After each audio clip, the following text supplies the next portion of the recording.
Self-Delusion, the Toward-ness of evidence, and the paradox of judgment, defining assessment from judgment as featured in the Map Is Indestructible. If I thought you were crazy, how would you prove your sanity? Would you show me your college degree? Lots of crazy people are rather intelligent. Would you take me to lunch and ask about my family? Clearly, you would only be doing that to trick me into thinking you were normal, proving that you're not only insane but also deceptive. Would you try to prove me wrong by claiming you were trustworthy, but everything you say is a lie? And since you won't admit your shortcomings, it's apparent that you're also arrogant. How would you prove you weren't prideful? By working as a janitor for a year? But you'd only be doing that to prove how selfless you were, taking pride in your humility. You'd be faking humility, as does any arrogant, crazy person who's unwilling to admit their insanity. Section 1. Humans want to understand the world. Consequently, to keep from being overwhelmed, we look for patterns and form mental structures into which to fit and comprehend experiences. To grasp unknowns, rather than be wrestled down by them, we naturally compartmentalize and categorize the people around us as kind, arrogant, etc. Unfortunately, once we judge an individual to be a certain way, we tend to put that person into an inescapable box while we simultaneously place before our eyes a pair of glasses. If we judge an individual as untrustworthy, for example, everything that person does will be seen through that lens. If we will not give the individual a second chance until he or she earns our trust, that person might never succeed, for we will never witness the individual doing anything through our lens that warrants trust. The person is arranged for failure from the start. The same logic applies if we deem someone as insane, manipulative, evil, and so on. When people judge, it's hard to convince them that their judgment is invalid, for they often see evidence through their lens that supposedly validates it. For parents who put too much stock in their children, for example, it can be very difficult to make them think objectively about their kids. Being objective is a difficult task for any of us, for all of us are constantly engaging in fashioning subjective systems that justify our perspectives about the world and the people in it. Facts become evidence when they are directed toward a claim or case. As perceptive pattern finders, it is human nature to transform phenomenon into evidence within a preset complex or hypothesis of our choosing. Evidence is never innocent, per se, which is to say, it's never undirected, but rather it's always drafted into justifying a case of the perceiver's interest and choosing. Evidence is information with toward-ness.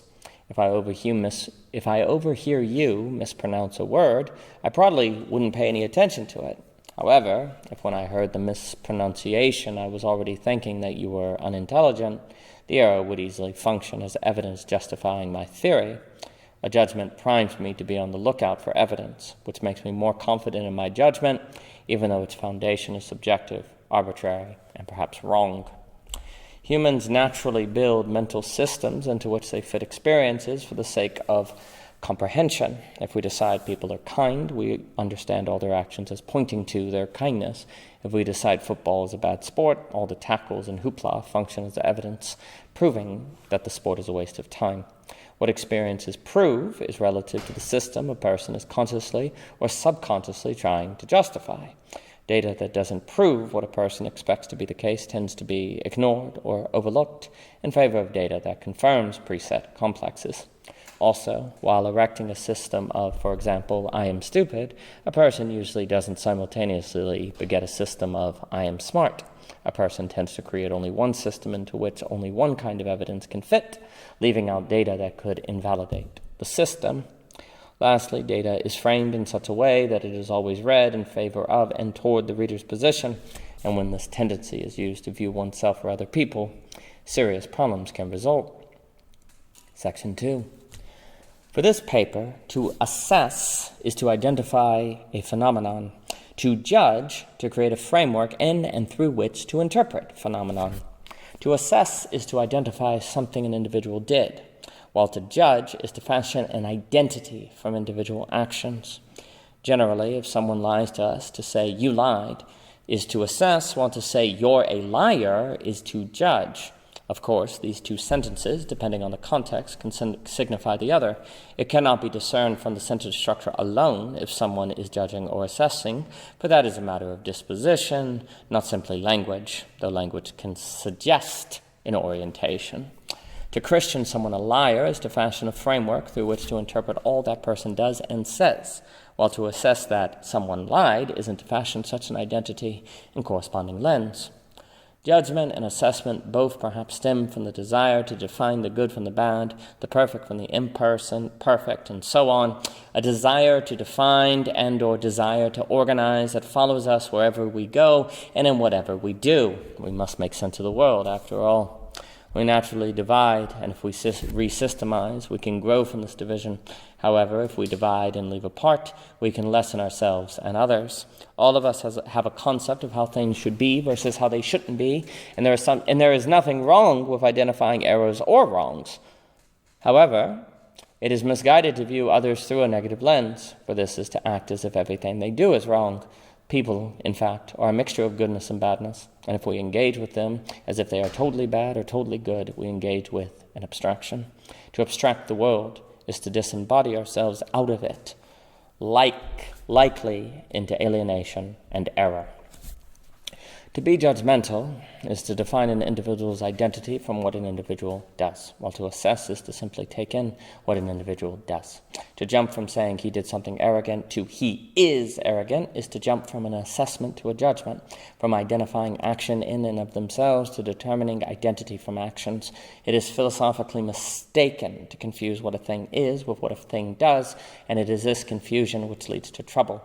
For if we think a person does something arrogant, this will not necessarily result in us seeing everything the person does as arrogant unless we conclude the person is arrogant. In judgment, our assessment of a person's being becomes a lens through which we decipher and understand all the person does, while assessments of single encounters and events unto themselves are simply to engage with reality. There is nothing wrong with assessing that an individual did something wrong, assuming that is indeed the case.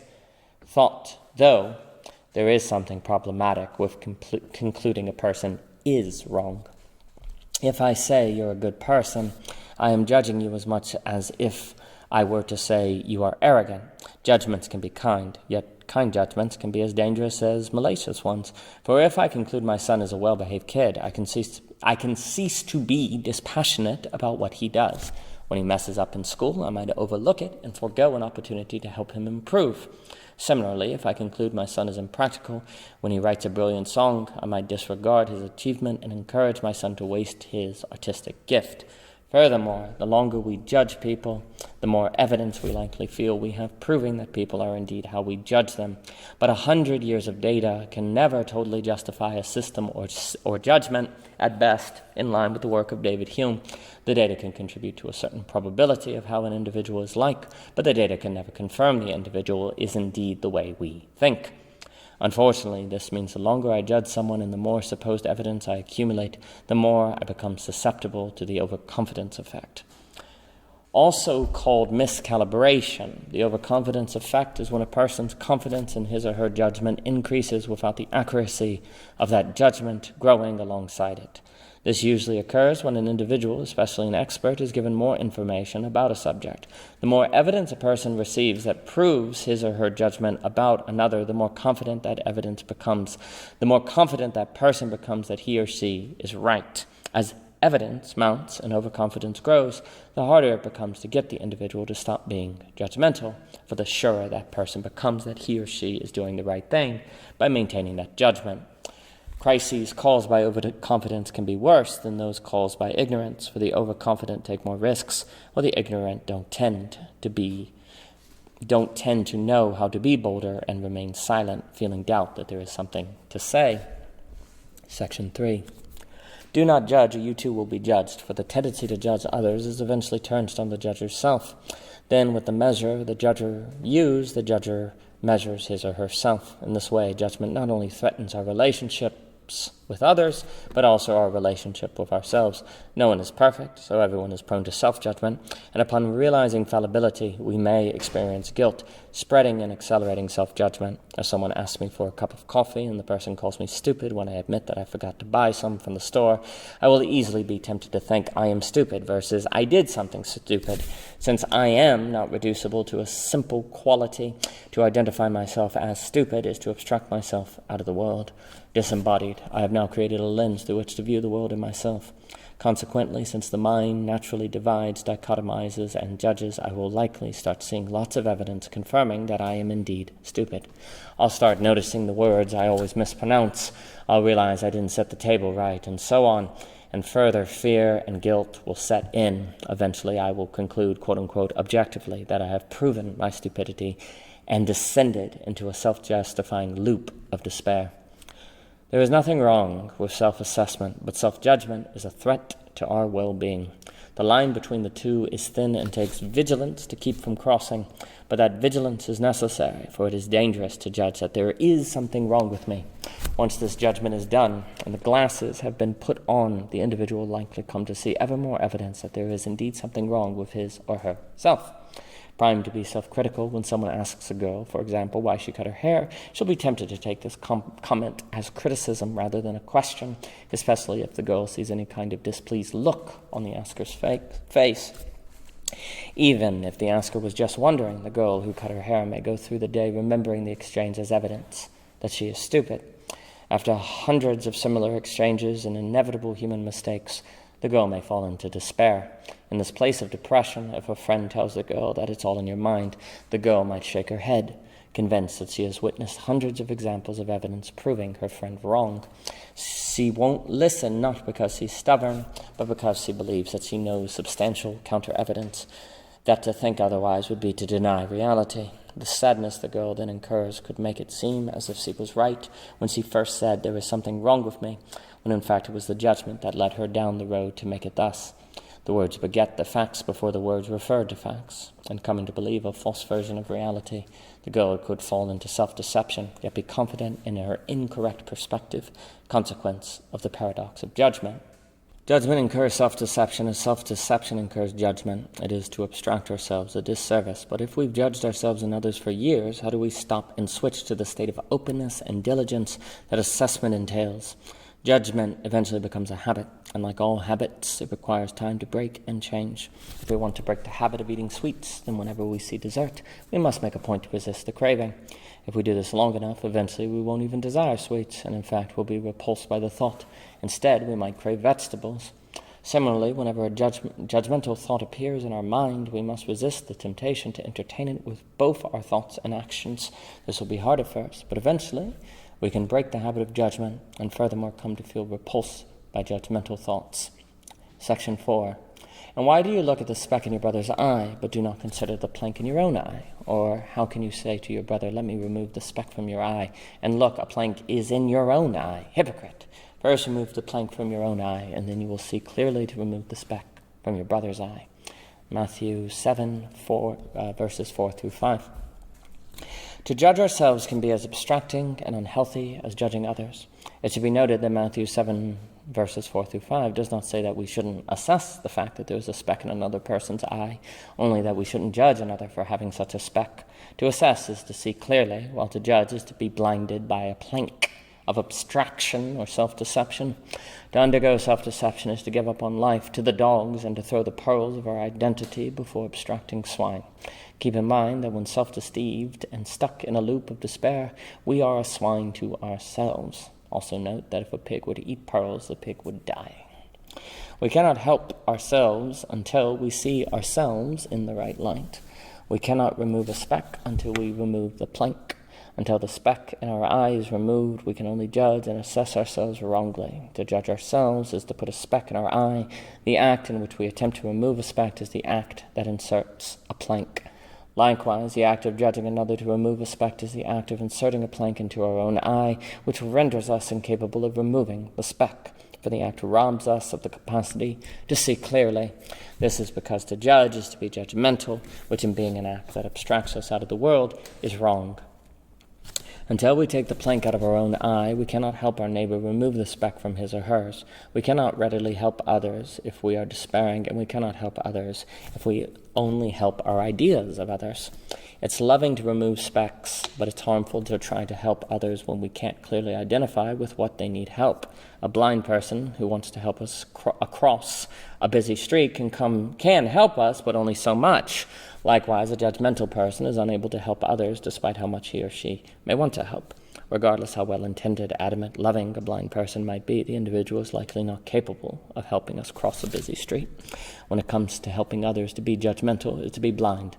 Yet if one doesn't assess, a person won't identify the problems that need to be addressed. Assessment is arguably necessary, but keeping it from slipping into judgment is difficult, and few of us likely do it well. If we decide out of good intent that it is our role to remove specks from the eyes of others, we will likely see specks everywhere. We will also probably see lots of evidence proving that we need to remove these specks and that we don't have a plank in our own eye, like a reporter whose job is to find stories or a police officer who is required to give out a certain number of speeding tickets every month. We will have donned a lens that will likely show us what we are out to find. When we go to remove those specks, we might see evidence proving that what we are doing is an act of love and or wisdom, but such will not be the case. Having a plank in our eye, we won't notice. To judge a person is to fashion an idea of another. To assess an individual is to seek an understanding of their true self. Judgment is stagnant, assessment malleable. We should generally extend the people around us the benefit of the doubt and assume the best, and we should assess others toward the good, not the bad. Since we must start with some premise, we should assume the good is the norm, the bad the exception. If a person harms us, though, we shouldn't pretend like they didn't, nor think that if we acknowledge errors that we must be judgmental. We can send a person to jail without calling them evil or being hateful.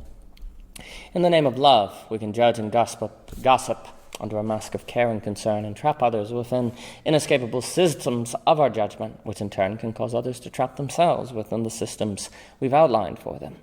The difficulty is that we might need to remove specks from the eyes of those around us, and yet we must at the same time not judge. This task requires wisdom and patience, for we must come to self-reflect on our own words and actions, all while keeping in mind that no one thinks that they are judgmental, for if they did, they would stop.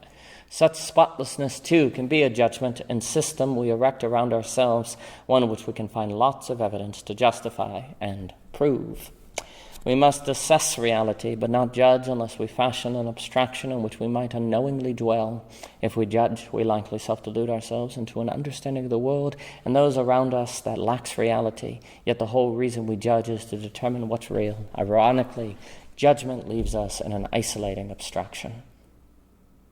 For more about O.G. Rose, please see ogrose.com, Twitter, Anchor, Instagram, and so on.